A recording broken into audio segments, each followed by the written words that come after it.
I will say this: if you want a view on Assad, if you want a view on the war at the moment, that's going on in northern Turkey, go to see Tulsi Gabbard's Twitter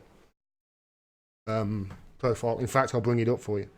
This is why I like her, because her foreign policy is it's so much better than the rest. Real Donald Trump isn't removing our troops from Syria, he's just moving them from the northern Syrian border. I said this today to Adam Gary. He's like, well, I love anti-war Trump. It's like he's moving them to the border. Come on.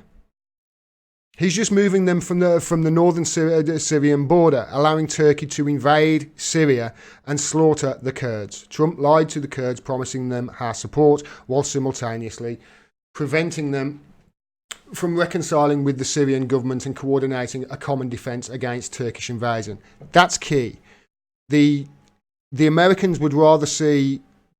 Honestly, the Americans, I think, would rather see the Kurdish people just destroyed than ally with Assad. And they made their choice to go with Trump and America. And you don't make deals with America because they go back on them. And look at history, look at the Middle East. They've been doing this for decades.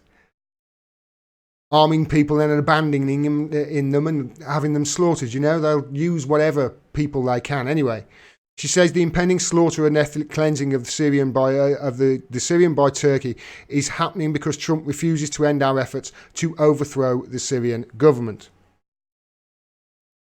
Refuses to overthrow it. He refuses to end it. He won't end this regime change war. The Kurds are just another casualty of this regime change war, which is supported by warmongering Republicans, Democrats and corporate media. The hypocrisy of warmongers like Nikki Haley, Senator Graham and others who have demanded that we continue our regime change war in Syria, who are now crying crocodile tears for the Kurds, is nauseating, starving the Syrian people through draconian sanctions, strengthening terrorists like Al-Qaeda and ISIS, wasting billions of dollars, creating a refugee crisis, and now this impending genocide and ethnic cleansing of the Kurds. The warmongers consider these costs to be small price to pay in their effort to change the Syrian regime. One of the reasons why Turkey are doing this, not just because they hate the Kurds, but they've got millions of refugees in their country that have been taken in from places that America have been bombing in the Middle East, like Syria. They've got millions of them. I think I've seen estimates of as many as 6 million, although most of them come in at top end around 4.5 million.